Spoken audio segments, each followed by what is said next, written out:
नमस्कार, अपना उत्तराखंड में आप सबका स्वागत है। मैं हूं आपके साथ प्रीति सिंह।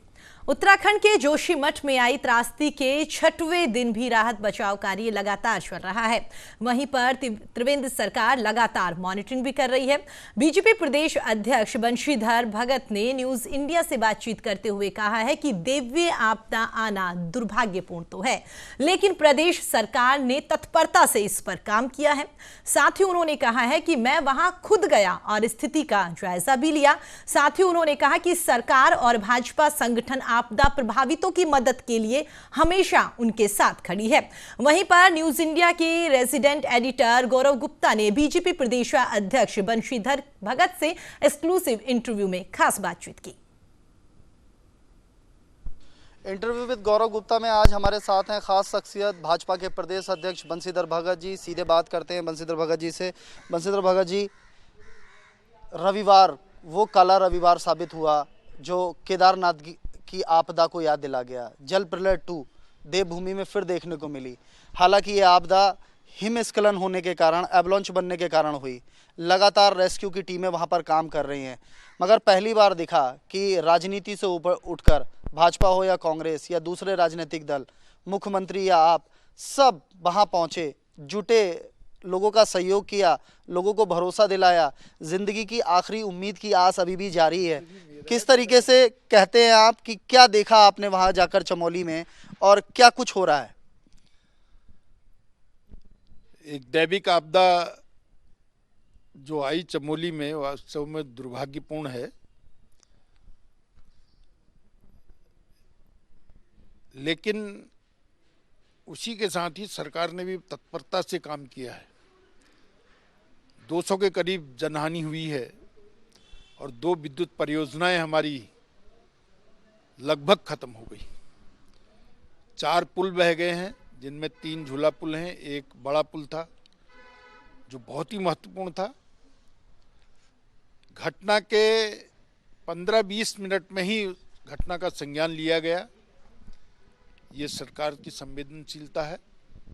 माननीय मुख्यमंत्री 2 दिन लगातार वहां गए अधिकारियों को लेकर और उन्होंने स्थलीय निरीक्षण किया।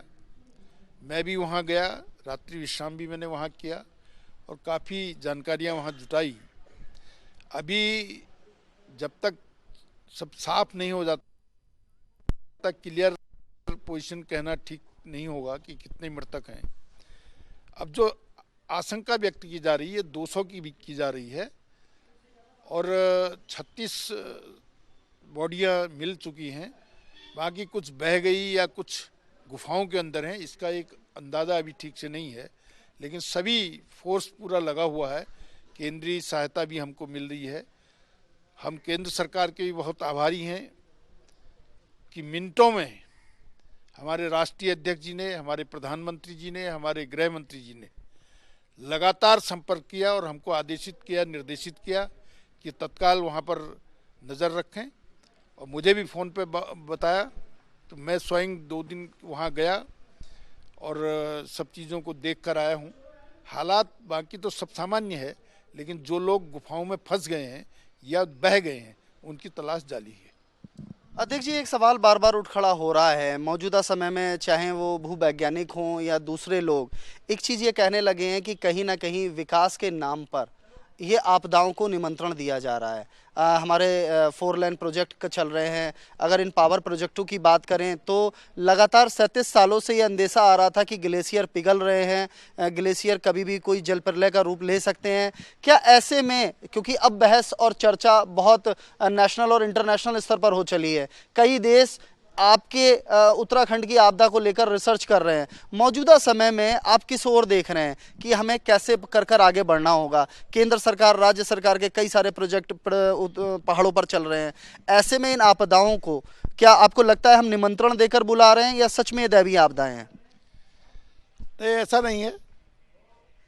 कार्य पहले भी किए गए हैं। बड़े बड़े डैम बने हैं, बहुत से क्षेत्रों में बने हैं, पर्वतीय क्षेत्रों में बने हैं। डैम भी बनी हैं, सड़कें भी बनी हैं, गुफाएं भी बनी हैं, लेकिन कभी कभी कुछ घटनाएं घट जाती हैं। अब केदारनाथ की अगर हम बात करते हैं तो केदारनाथ में तो कोई डैम नहीं बना था, कोई प्रोजेक्ट नहीं लगा था, कोई वहाँ पर सड़क नहीं काटी गई थी, लेकिन वहाँ भी आ गया। ये दैविक आपदाएं हैं, कभी आ जाती हैं, इनको नए सिरे से खोजना होगा कि क्यों आ जाती हैं, इन पर भी ख्याल करना पड़ेगा। लेकिन बहुत ज़्यादा पहाड़ों का दोहन भी नहीं होना चाहिए, ये भी मैं मानता हूँ, क्योंकि पहाड़ों में कहीं ना कहीं कमजोरी तो इससे आएगी, लेकिन इसके कारण से विकास को रोक दिया जाए ये भी संभव नहीं है। दोनों कामों का तालमेल करके काम करना चाहिए। अध्यक्ष जी, कोरोना का आपने पूरी तरीके से सामना किया, देवभूमि ने, उत्तराखंड ने, आपके तमाम कार्यकर्ता लगे, आप कोरोना में चारों तरफ विजिट करते रहे, वर्चुअली तरीके से काम करते रहे। अब दूसरी आपदा का सामना किया है, इससे भी उत्तराखंड खड़ा हो जाएगा। वापस आते हैं विधानसभा चुनाव की अगर बात करें 2022 की, 57 के विधायक के साथ आप 4 साल तक चलकर आए हैं। मौजूदा समय में फिर वही सवाल खड़े होते हैं कि आपने कैबिनेट मंत्रियों के पद खाली रखे, पूरा कोरोना काल हो गया, स्वास्थ्य मंत्री नहीं मिला। मौजूदा समय में आपको लगता नहीं है कि जब आप जाएंगे तो ये सारे सवाल भी जनता आपसे पूछेगी, या इन कारणों से भी कोई परेशानियां आई हैं? जनता को कितने मंत्री बनाए, क्या बनाए, इससे लेना नहीं होता, जनता को अपने काम से लेना होता है। काम बहुत तेजी से हो रहे हैं। त्रिवेंद्र सिंह जी की सरकार में बहुत तेजी से और बहुत अच्छे काम हुए हैं। ये बात ठीक है कि मंत्री बन जाते तो उतना और तेजी से काम होता, इसको डिनाई नहीं किया जा सकता, लेकिन मंत्री बनाना मुख्यमंत्री के विवेक पर है। अब क्या कारण रहे, क्यों नहीं बने, वो विषय अलग है, लेकिन उसके कारण से जनता में कोई गलतफहमी है ऐसा कुछ नहीं है। अध्यक्ष जी, कई रिकॉर्ड भी बीजेपी बना रही है इस सरकार में। अगर बात की जाए, उत्तराखंड 20 साल का हो चला है, मगर अभी तक 5 साल का मुख्यमंत्री भाजपा ने नहीं दिया था। नारायण दत्त तिवारी कांग्रेस के जरूर मिले थे। क्या ये रिकॉर्ड अब भाजपा बनाने जा रही है? और दूसरा एक मिथक है उत्तराखंड में कि एक बार कांग्रेस एक बार भाजपा, तो क्या इस मिथक को भी तोड़ने आप लोग जा रहे हैं? दोनों बातों में मेरा कहना है कि 5 साल भी मुख्यमंत्री पूरा करेंगे, ये भी अपने आप में एक रिकॉर्ड बनेगा ही बनेगा, और दोबारा भी सरकार और अच्छे मतों से बनेगी। 57 की जगह 60 का हमारा टारगेट है, 60 विधानसभा सदस्य जीत के आएंगे, ऐसा टारगेट है। और कार्यकर्ताओं का उत्साह देखकर मैं कह सकता हूं कि निश्चित रूप से हम 60 सीटें विजयी होंगे। अध्यक्ष जी, हाल ही में आपने 1 वर्ष का कार्यकाल पूरा किया है। हालांकि आपके कार्यकाल में कई महीने कोरोना ने भी खराब किए हैं। मौजूदा समय में अगर बात की जाए, हमने बिशन सिंह चुफाल देखे, अजय भट्ट देखे, तमाम भाजपा के प्रदेश अध्यक्ष देखे। मौजूदा समय में सबसे बड़ी चुनौती आपके सामने है। कोरोना से आप आगे आ रहे हैं, आपदा से आप आगे आ रहे हैं, ऐसे में 57 का नंबर पीछे वाले स्कोर में आ चुका है। तो क्या बंशीधर भगत के सामने एक बड़ी चुनौती है कि 57 पार करेंगे, वो भी ऐसे समय में जब भाजपा के लोगों को तोड़ा जा रहा है? आपके रविंद्र जी हों या कुमाऊं में कई नाम हों, इन पर लोगों की निगाहें लगी हैं। तो ऐसे में लगता है आप, ये जो जादुई आंकड़ा है, हालांकि सरकार को तो 36 नंबर चाहिए होते हैं, आप 57 हैं, आगे कैसे जाएंगे और दूसरे दलों को कैसे शांत रख पाएंगे? देखिए, जहाँ तक तोड़ने का सवाल है, कोई एक नाम भी ऐसा नहीं है जो भाजपा में सक्रिय रहा हो। वर्तमान में कोई नाम ऐसा नहीं है जो सक्रिय रहा हो। लगभग भाजपा पर वो बिल्कुल पैरा में थे, कोई एक आध नाम गए होंगे तो मैं उनकी जिक्र नहीं करता, लेकिन कोई सक्रिय भाजपा का कार्यकर्ता नहीं गया है और भाजपा अपनी जगह पूरी तरह मजबूत है। जहाँ तक 57 को पार करने की बात या 57 में आने की बात है, ये कार्यकर्ता और जनता के कृपा पर होता है। कार्यकर्ता पूरे मनोबल के साथ, विकल्प कुछ नहीं है, कांग्रेस कहीं भी विकल्प नहीं है, तो कार्यकर्ता पूरे मनस्थिति के साथ खड़ा है कि हम भारतीय जनता पार्टी को विजयी बनाएंगे, और निश्चित रूप से भारतीय जनता पार्टी विजयी बनेगी। 57 की जगह 60 सीट लाने का जो हमने संकल्प लिया है, ये खाली हवा में नहीं लिया है, अपने कार्यकर्ताओं के भरोसे पर लिया है। और कार्यकर्ता ने हमेशा, जब भी उस पर विश्वास किया गया, उसने विश्वास को बहाल किया है, न कि विश्वासघात किया है। आज भी हमने विश्वास किया है कि कार्यकर्ता पूरे मनोयोग से लग के 57 की सीट की जगह 60 सीट लाएगा, तो निश्चित रूप से कार्यकर्ता लाएगा। और जनता का आशीर्वाद भी भारतीय जनता पार्टी की ओर है, केंद्रीय नेतृत्व नरेंद्र मोदी की ओर है। क्या ऐतिहासिक फैसले किए। कभी सोच सकता था भारत कि इस देश से 370 हटेगी? कभी सोच सकता था भारत कि अयोध्या पर राम का मंदिर बनेगा?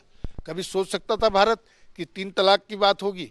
कभी सोच सकता था भारत कि यहाँ 1 रुपये में नल का कनेक्शन मिलेगा। ये सब संभव हुआ है तो नरेंद्र मोदी के कारण हुआ है। 370 भी हटाई है, 35A भी हटाई है, और राम जन्मभूमि पर राम के भव्य मंदिर के निर्माण का आधारशिला भी रखी और काम चालू भी किया है। और मैं समझता हूँ आने वाले 3 साल बाद अयोध्या विश्व की एक केंद्र होगा, आस्था की दृष्टि से भी, पर्यटन की दृष्टि से भी। हम 1 रुपये में अपने क्षेत्र के लोगों को जल पिला रहे हैं, ये कम बात है। हर परिवार को 5 लाख रुपए तक का इलाज फ्री करा रहे हैं, ये अपने आप में ऐतिहासिक घटना है। त्रिवेंद्र सिंह को जितनी बधाई दी जाए उतनी कम है कि आयुष्मान योजना के तहत माननीय नरेंद्र मोदी ने जो योजना लाई थी उसमें 5.5 लाख लोग लाभान्वित हो रहे थे, लेकिन त्रिवेंद्र सिंह जी ने पूरे प्रदेश की चिंता करके 24 लाख परिवारों को ये सुविधा दी है कि जो भी तकलीफ होगी तो 5 लाख तक का इलाज फ्री होगा, और उसके लिए 22,000 अस्पतालों को चिन्हित किया है, एक इतिहास खड़ा किया है। एक सवाल आता है अध्यक्ष जी कि 2017 के चुनाव में आपने बहुत सारे लोगों को भाजपा का शुद्धिकरण कराकर भाजपा में ना सिर्फ आमंत्रित किया, उन्हें विधायक बनाया और मंत्री भी बनाया। करीब 11 का नंबर ऐसा कहा जाता है जो कांग्रेस मूल के थे। हालांकि 4 साल हो गए, मगर सवाल एक बार फिर खड़ा होता है। कहा जाता है कि ये लोग घुटन भरी जिंदगी जी है इन्होंने भाजपा में 4 साल। ये जिस तरह से कांग्रेस में काम करते थे या जिस तरीके की पावर्स रखते थे, पावरलेस किया गया है। क्या आपको लगता है कि जिस तरह की अफवाहें या चर्चाएं हैं कि ये लोग अपने पुराने घर वापस हो जाएंगे, तो क्या आप इन्हें रोक कर रखेंगे, या किस तरह की स्थिति से आप लोग सामना कर सकते हैं? क्योंकि और दूसरा बात ये भी की जा रही है कि आपके भी पार्टी के कई विधायक हैं जो नाराज हैं सरकार से, संगठन से, तो ऐसी स्थिति में कैसा तालमेल बैठाएंगे? जहां तक रोकने का सवाल है, रोका उसको जाता है जो जा रहा हो। ये मनगढ़ंत बातें हैं, कोई कहीं नहीं जा रहा। आज जो भी आए थे अब वो भाजपा के हैं और भाजपा के साथ हैं। कहीं से कहीं तक कोई गलतफहमी नहीं है कि कोई जा रहा है। और जहाँ तक अपने भाजपा के पुराने कार्यकर्ताओं में से विधायकों की बात है, देखिए हम 2 थे, आज विश्व की सबसे बड़ी पार्टी बनी है, भारत का सबसे बड़ा राजनीतिक दल भारतीय जनता पार्टी है। तो जब बर्तन ज़्यादा होते हैं तो कहीं खटकते भी हैं, लेकिन परिवार का आदमी मुखिया बर्तनों को फेंक नहीं देता, सबको सजो के रखता है। कहीं कोई दिक्कत होती भी है तो उसको संभाल लिया जाता है, लेकिन पूर्णतया पूरी निष्ठा से भारतीय जनता पार्टी के साथ हैं। और भारतीय जनता पार्टी का कार्यकर्ता भारतीय जनता पार्टी के लिए जीने मरने को तैयार है। कांग्रेस कार्यकर्ता के नाम पर उनके यहाँ नेता है। अगर आप देखेंगे तो देहरादून में भी चिमटी से पकड़कर 10-20 मिलेंगे, लेकिन भाजपा यहाँ नेता कम कार्यकर्ता ज़्यादा हैं। कार्यकर्ताओं की एक फौज है, उसी कार्यकर्ता के आधार पर हम चुनाव लड़ते हैं, और निश्चित रूप से वो कार्यकर्ता उत्साहित है। और हमने भी जो संकल्प लिया है कि हम 70 विधानसभाओं में जाएंगे, और मैं 13 में जा चुका हूँ, अभी 7 का मैंने फिर प्रोग्राम बनाया है 8 विधानसभाओं का। मई जून तक मेरा कार्यक्रम पूरा होगा तो प्रदेश की फिजा ही दूसरी होगी। निश्चित रूप से पूरे तौर पर भारतीय जनता पार्टी दोबारा से 60 विधायकों को लेकर सत्ता में आएगी, इसमें कोई शक की बात नहीं है।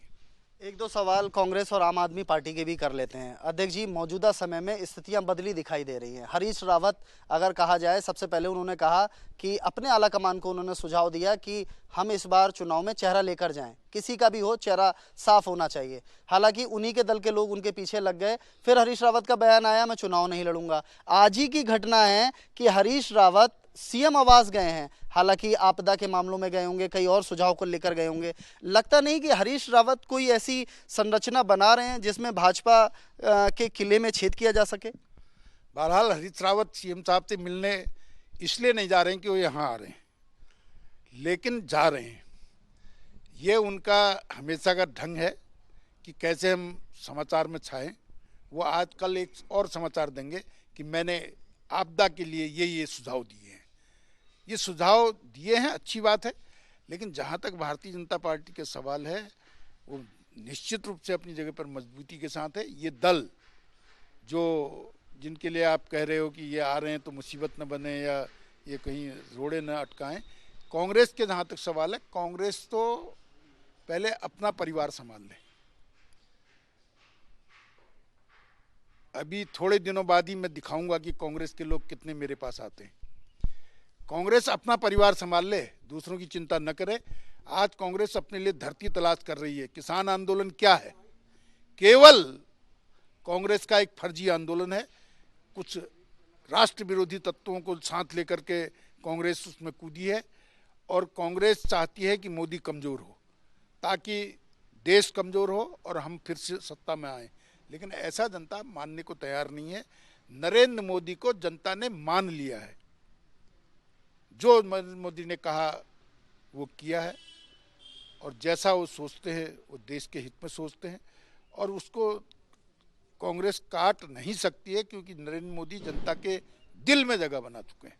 एक बड़ी खबर दे दी अध्यक्ष जी आपने न्यूज़ इंडिया पर, कहा कि कांग्रेस को आप दिखाएंगे कि कितने लोग आपके पास आ सकते हैं।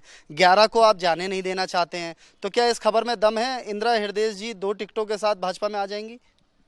ये तो जहां उनका संपर्क चल रहा वहां बात करो तो अच्छा रहेगा। मैंने तो ये सुना है, मैं इसको पुख्ता खबर नहीं मानता हूं, लेकिन ये सुना जरूर है। कहीं न कहीं केंद्रीय नेतृत्व से कोई बात हुई है। अगर केंद्रीय नेतृत्व हरी झंडी देता है तो बंशीधर भगत हाथ फैलाकर स्वागत करेंगे? केंद्रीय नेतृत्व के निर्देशों का पालन करना हमारा कर्तव्य है, लेकिन हम पहले अपनी राय देंगे। राय ये होगी कि न ले। आपने दोनों ही बातें कह दी। अध्यक्ष जी आखिरी सवाल, आम आदमी पार्टी आपसे खूब पूछ रही है। अभी भी आपने इंटरव्यू में कहा आप धारा 370 को लेकर जनता के बीच जाएंगे, आप राम मंदिर को लेकर जनता के बीच जाएंगे, 3 तलाक को लेकर आप जनता के बीच जाएंगे। तो क्या राज्य के मुद्दे जो वो 5 मांगते हैं, आपने हालांकि 1 रुपए का पानी कनेक्शन याद दिला दिया, क्या 5 काम ऐसे हैं जो आप गिना सकते हैं? सैकड़ों काम ऐसे हैं जो गिनाए जा सकते हैं। पानी का मुद्दा हो, चाहे अटल आयुष्मान योजना हो, चाहे सड़कों के मामले हो, चाहे जमरानी बांध हो, चाहे सौंग बांध हो, यानी कितने ऐसे कार्य हैं, अभूतपूर्व कार्य हैं जो आज किए जा रहे हैं। तो वो त्रिवेंद्र सिंह जी की सरकार में किए जा रहे हैं, त्रिवेंद्र सिंह जी की सरकार कर रही है। आपका जहाँ तक सवाल है, मैं तो समझता नहीं कि कोई उनका धरातल भी यहाँ है। हवा में और अखबारों में होने से जनता वोट नहीं देती। जनता ने उत्तराखंड क्रांति दल को ठुकरा दिया क्योंकि उन्होंने जो कहा वैसा किया नहीं। आज आप तो कहीं यहाँ सवाल ही नहीं पैदा होता आपका। न्यूज़ इंडिया से बात करने के लिए धन्यवाद। बहुत बहुत धन्यवाद। तो आप थे भाजपा के प्रदेश अध्यक्ष बंशीधर भगत जी, जिन्होंने हमसे कई सारे सवालों पर अपनी बेबाक राय रखी, गाहे बेगाहे कई सारे इशारे भी दिए कि ना तो वो अपने घर से लोगों को जाने देंगे और हो सकता है बड़े नाम भाजपा में जल्द सुनाई दें। हालांकि इंदिरा हृदय को लेकर उन्होंने 2 तरफा बात कही कि अगर आला कमान कोई भी निर्णय लेता है तो उसका स्वागत करेंगे, मगर अपनी राय देंगे कि ऐसा ना किया जाए। अपने सहयोगी आशीष दीवान के साथ Gaurav Gupta, news India, Dehradun. Corona से आप आगे आ रहे हैं, आपदा से आप आगे आ रहे हैं, ऐसे में 57 का नंबर पीछे वाले स्कोर में आ चुका है। 57 की जगह 60 का हमारा टारगेट है। 60 विधानसभा सदस्य जीत के आएंगे। हम 1 रुपए में अपने क्षेत्र के लोगों को जल पिला रहे हैं, आज फ्री करा रहे हैं। ये अपने आप में ऐतिहासिक घटना है कि आपके भी पार्टी के कई विधायक हैं जो नाराज हैं। जहाँ तक रोकने का सवाल है, रोका उसको जाता है जो जा रहा हो। भारत का सबसे बड़ा राजनीतिक दल भारतीय जनता पार्टी है। बर्तन ज्यादा होते हैं तो कहीं खटकते भी हैं, लेकिन परिवार का आदमी मुखिया बर्तनों को फेंक नहीं देता, सबको सजो के रखता है।